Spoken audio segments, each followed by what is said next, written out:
Bismillahirrahmanirrahim. Assalamualaikum warahmatullahi wabarakatuh. Perkenalkan, nama saya Abdul Malik dengan nomor induk mahasiswa 202053119. Saya berada di kelas P Sistem Informasi Universitas Muria Kudus.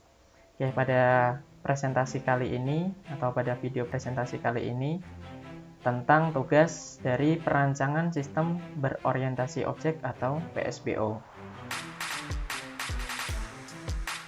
Pada video ini atau presentasi kali ini, saya akan membahas mengenai proses bisnis penjualan di Trisnata Supermarket. Di Trisnata Supermarket ini sendiri adalah pusat perbelanjaan, di mana di Trisnata ini adalah menjual barang-barang suplai bangunan dan juga alat-alat teknik yang berada di Kota Kudus. Oke. Langsung saja mengenai tugas yang pertama adalah paparan sistem alur proses bisnis. Paparan sistem alur proses bisnis ini adalah mengenai tentang penjualan yang berada di Trisnata Supermarket. Jadi yang pertama, alur prosesnya adalah yang pertama, customer datang ke lokasi store. Kemudian yang kedua adalah customer memilih barang yang dibutuhkan. Selanjutnya, yang ketiga adalah setelah memilih barang, maka pramuniaga akan mengecek stok terlebih dahulu. Kemudian yang keempat adalah pramuniaga menanyakan stok barang ke bagian gudang. Yang kelima, setelah stok ada, atau setelah mengecek stok dan stoknya ternyata ada, maka dilanjutkan dengan transaksi order barang. Selanjutnya, pramuniaga membuatkan sales order sebagai bukti order barang kepada customer tentunya. Selanjutnya adalah customer membawa sales order tersebut ke bagian kasir untuk membayarkan total belanja. Kemudian yang kedelapan, kasir akan memvalidasi sales order. Yang kesembilan, jika valid, maka kasir selanjutnya akan membuatkan nota penjualan kepada customer. Kemudian yang ke-10, customer boleh membawa barang tersebut langsung ataupun customer memilih untuk dikirim. Kemudian yang ke-11, jika customer membawa sendiri barang belanjaannya, maka bagian gudang akan menyiapkan barang tersebut. Begitupun juga jika customer menginginkan untuk dikirim. Kemudian yang ke-12, sesudah itu bagian gudang akan mencatat barang yang keluar, baik itu dari customer mengambil sendiri atau membawa sendiri, ataupun jika barangnya dikirim. Kemudian alur yang ke-13 adalah setiap selesai transaksi, pada bagian kasir akan mencatat laporan transaksi penjualan. Selanjutnya yang ke-14, bagian keuangan akan mengecek laporan transaksi penjualan dan juga akan membuat laporan aset barang secara kontinu. Kemudian selanjutnya yang ke-15 adalah manajer akan mengawasi penjualan dari hasil laporan transaksi penjualan dan laporan aset barang. Oke, selanjutnya yakni kita lanjut ke diagram business use case. Diagram business use case sendiri adalah sebuah alat untuk mengidentifikasi dan menggambarkan keseluruhan proses bisnis yang berpengaruh di dalam suatu sistem. Dari alur proses bisnis yang telah dijelaskan di paparan sistem tadi, maka dapat disimpulkan ada 6 aktor, yakni yang pertama adalah aktor customer, kemudian yang kedua adalah aktor pramuniaga, kemudian yang ketiga adalah aktor bagian gudang, yang keempat adalah aktor kasir, kemudian yang kelima adalah aktor bagian keuangan, yang terakhir yang keenam yakni aktor manajer, di mana setiap alur dari paparan sistem tersebut masuk ke dalam diagram business use case ini, mulai dari customer datang ke lokasi, kemudian customer memilih barang, kemudian dari pramuniaga akan mengecekkan stok barang, kemudian customer melakukan transaksi dengan pramuniaga, kemudian customer transaksi dengan kasir, customer membayar, customer mengambil barang, atau customer memilih untuk mengirimkan barang, kemudian lanjut ambil barang, kemudian dari pramuniaga membuatkan sales order, cek sales order, buat nota penjualan, laporan stok, siapkan barang, kirim barang, catat barang keluar, kemudian laporan transaksi penjualan, dan laporan aset barang. Nah, dari diagram bisnis use case ini dapat dilihat masing-masing aktor memiliki peran dalam masing-masing alur bisnis. Dari customer memiliki peran, kemudian dari pramuniaga juga memiliki peran tersendiri. Begitupun bagian gudang, bagian kasir, bagian keuangan, maupun bagian manajer, di mana semua kegiatan bisnis tersebut saling berkaitan dengan satu dengan yang lainnya.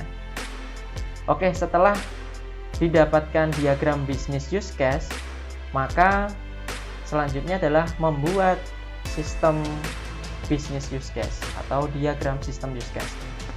Diagram sistem use case ini adalah sebuah alat yang digunakan untuk memecah atau memilah proses bisnis ke dalam interaksi yang bermakna atau berhubungan langsung dengan sistem teknologi informasi.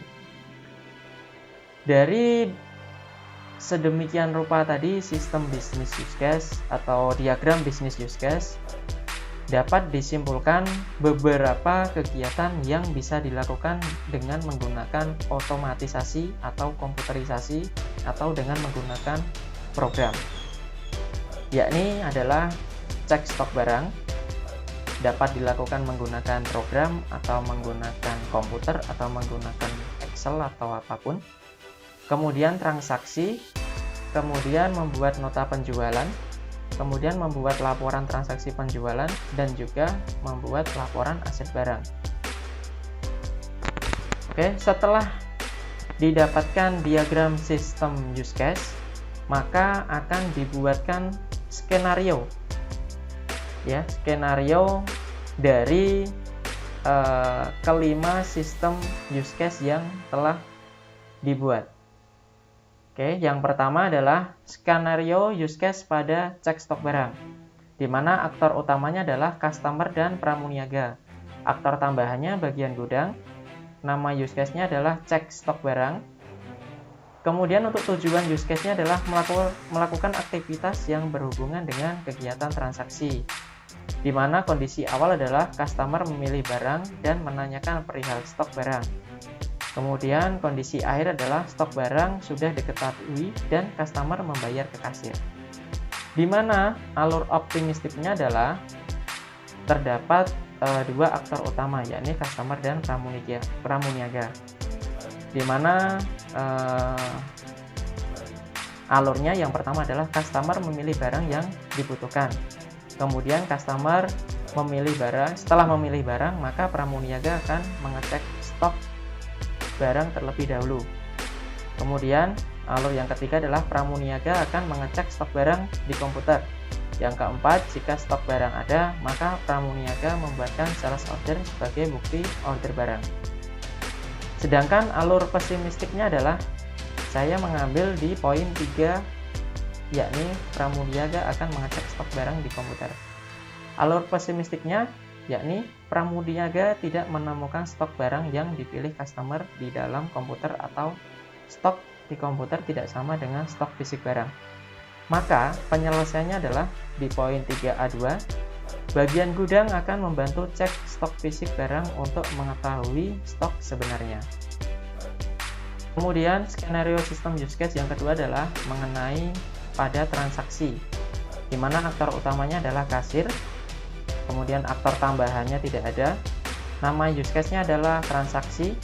Kemudian tujuan use case-nya melakukan aktivitas yang berhubungan dengan kegiatan pembayaran, di mana kondisi awal customer membawa sales order ke kasir. Kemudian kondisi akhirnya adalah customer membayar senilai nominal belanja. Di mana alur optimistiknya adalah yang pertama, bagian kasir. Yang pertama, memasukkan kode barang ke dalam program penjualan. Yang kedua, mengecek jumlah barang, harga, dan menghitung total harga yang dibeli. Kemudian yang ketiga, memberitahukan total nominal pembelanjaan kepada customer. Yang keempat, menerima uang dan menginput uang pembayaran. Kemudian yang kelima adalah menghitung kembali dengan mengklik tombol bayar. Di mana alur pesimistiknya saya mengambil di poin keempat, yakni menerima uang dan menginput uang pembayaran. Di mana terdapat problem, yakni di poin 4A1, uang yang diterima ternyata palsu setelah dicek dengan alat pengecek uang. Kemudian solusinya adalah di poin 4A2, yakni meminta kepada customer untuk mengganti lembaran uang palsu tersebut, tentunya dengan uang yang asli. Oke, selanjutnya skenario sistem use case yang ketiga adalah pada pembuatan nota transaksi, di mana aktor utamanya adalah kasir, kemudian aktor tambahannya tidak ada, kemudian nama use case-nya adalah buat nota transaksi, di mana tujuan use case-nya melakukan aktivitas yang berhubungan dengan kegiatan pembayaran. Kondisi awalnya kasir sudah melakukan transaksi pembayaran dengan customer, dan kondisi akhirnya nota penjualan dicetak dan diberikan kepada customer. Alur optimistiknya adalah yang pertama, setelah transaksi pembayaran dilakukan, kemudian yang kedua, kasir mencetak nota penjualan dan memberikan kepada customer sekaligus kembalian uang jika tersedia. Kemudian alur pesimistiknya saya mengambil di poin kedua, yakni mencetak nota penjualan dan memberikan kepada customer sekaligus kembalian uang jika ada. Di poin tersebut terdapat problem, yakni di poin 2A1, nota penjualan tidak berhasil dicetak karena kertas thermal habis. Maka solusinya terdapat di poin 2A2 adalah mengisi kembali kertas dan mencetak ulang nota penjualan. Kemudian skenario sistem use case yang keempat, yakni laporan transaksi penjualan, di mana aktor utamanya adalah bagian keuangan dan juga manajer, di mana aktor tambahannya adalah kasir. Nama use case-nya yakni laporan transaksi penjualan. Tujuan use case-nya adalah melakukan aktivitas yang berhubungan dengan pembuatan laporan, di mana kondisi awalnya setelah melakukan aktivitas penjualan setiap hari membuat laporan, dan kondisi akhirnya laporan akan dicek oleh bagian keuangan dan dilaporkan kepada manajer. Kemudian alur optimistiknya terdapat dua aktor utama, yakni bagian keuangan dan bagian manajer. Di mana poin 1 adalah mengecek setiap transaksi penjualan yang dilakukan oleh kasir. Kemudian yang kedua, merekap dan membuat laporan transaksi penjualan. Alur yang ketiga adalah menerima laporan transaksi penjualan dari bagian keuangan. Dari alur pesimistiknya, saya mengambil poin 2, di mana merekap dan membuat laporan transaksi penjualan. Di situ terdapat problem, yakni di poin 2A1, data penjualan tidak sama dengan nominal uang pembayaran yang diterima. Maka solusinya adalah di poin 3A2, bagian kasir akan mengecek ulang apakah terjadi salah input harga atau salah dalam menghitung uang pembayaran. Kemudian skenario sistem use case yang kelima adalah pada laporan aset barang, di mana aktor utamanya adalah bagian keuangan dan manajer, aktor tambahannya adalah bagian gudang, kemudian nama use case-nya laporan aset barang, kemudian tujuan use case-nya melakukan aktivitas yang berhubungan dengan pembuatan laporan, di mana kondisi awalnya adalah stok total barang dicatat, kemudian kondisi akhirnya adalah laporan aset barang diberikan kepada manajer sebagai bahan pengambilan keputusan. Dari skenario tersebut dapat diambil kesimpulan alur optimistiknya adalah yang pertama, merekap dan membuat laporan aset barang. Kemudian alur yang kedua di bagian manajer adalah menerima laporan transaksi penjualan dari bagian keuangan. Kemudian alur pesimistiknya saya mengambil di poin 1, yakni merekap dan membuat laporan aset barang, di mana terdapat problem yakni 1A1, total aset barang tidak sesuai dengan sisa transaksi penjualan. Kemudian solusinya adalah di poin 1A2 di bagian gudang akan mengecek ulang apakah ada barang yang hilang atau tidak. Demikian adalah video presentasi dari saya. Kurang lebihnya saya mohon maaf. Semoga dapat bermanfaat bagi saya sendiri tentunya dan juga bagi para pendengar. Terima kasih. Assalamualaikum warahmatullahi wabarakatuh.